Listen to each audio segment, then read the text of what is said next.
진짜 내가 힘들 때 정말 다정한 사람들이 꼬입니다. 모든 사업이 마찬가지예요. 우리 까치가 원래는 이 흥부의 김밥집이나 이런 식자재를 좀 대주던 납품하던 사람이었는데 이제 흥부가 너무 힘들어하니까 이제 격려 차원에서 막 힘을 내라고 합니다. 그러면서 내가 원래 박씨를 취급하는데 엄청 싸게 해줄게. 특가로 50% 해가지고 할인을 해줄게. 1000개 줄게.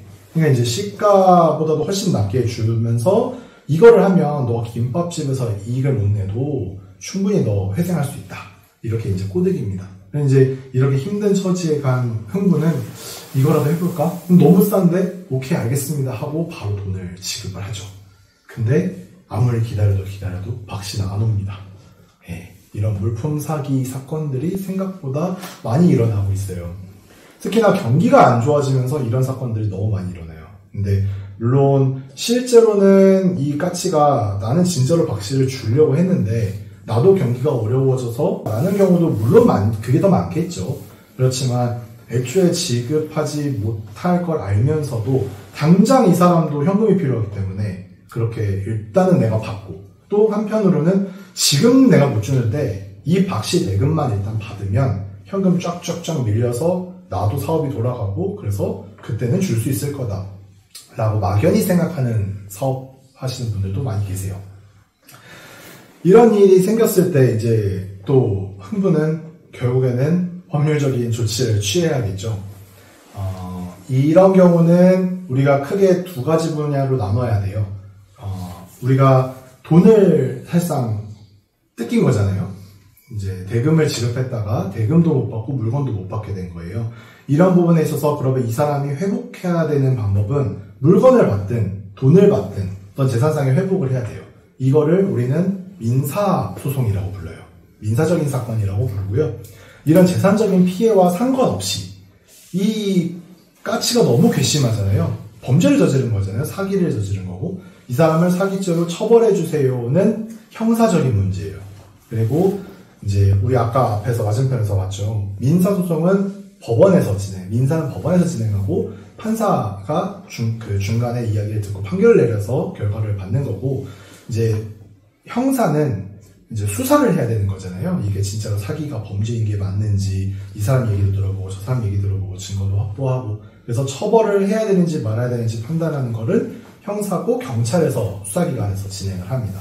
물론 이제 검찰이나 수사기관들이 같이 있지만 지금은 경찰이라고만 얘기를 할게요. 그래서 우리가 경찰서에 가서 고소할 거야, 고발장 낼 거야 라고 하는 거는 대금을 확보할 수 있는 조치는 아니에요. 처벌해달라는 거예요. 이 사람 처벌해주세요 했을 때 물론 효과는 있죠.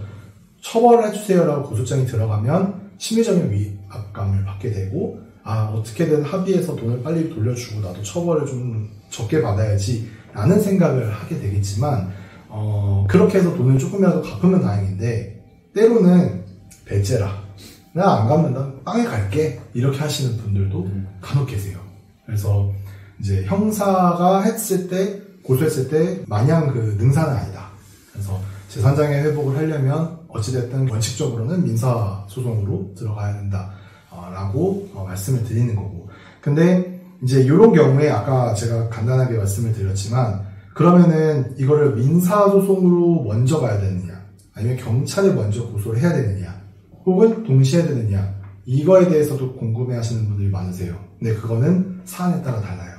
그러니까 아까 말씀드렸던 것처럼 형사고발을 했을 때 이 사람이 굉장히 좀 심리적인 위압감을 느낄 만한 사람인지 그리고 고소가 들어왔을 때 이 사람도 그러면 방어하려면 변호사도 선임해야 되고 뭐도 해야 되고 여러 가지 비용이 많이 들 텐데 그러느니 빨리 변제를 하고 미안하다 하고 끝내는 게 더 낫지 않을까라고 판단이 될 만한 사람이 있고 근데 또 어떤 사람은 아예 돈이 한 푼도 없는 사람이 있어요.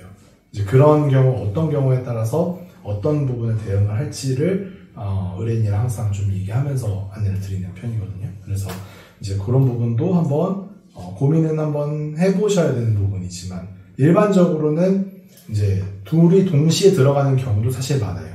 왜냐면 어느 정도 재산은 있는데 얘가 바로 변제는 안 할 것 같아 했을 때 먼저 보전 처분으로 가압류를 걸어버리는 거죠. 통장이든 재산이든 집이든 차든 가압류를 걸어서 어디에 못 빼돌리게 막고 그게 민사인가요? 네, 민사예요. 그렇게 하면서 민사소송 진행을 하면서 형사로 들어가는 경우도 상당히 많이 있어요. 그래서 이제 그렇게 흥부는 대응을 해야 되는 상황입니다. 그래서 제일 많이 나오는 사기나 물품대금에 대한 이야기는 민사소송과 형사소송의 차이에 대해서 안내를 드리기 위해서 항상 요 얘기를 드리거든요. 그래서 이런 게 있다. 무조건 경찰서 간다고 돈을 돌려주진 않는다. 라고 생각해 주시면 되고,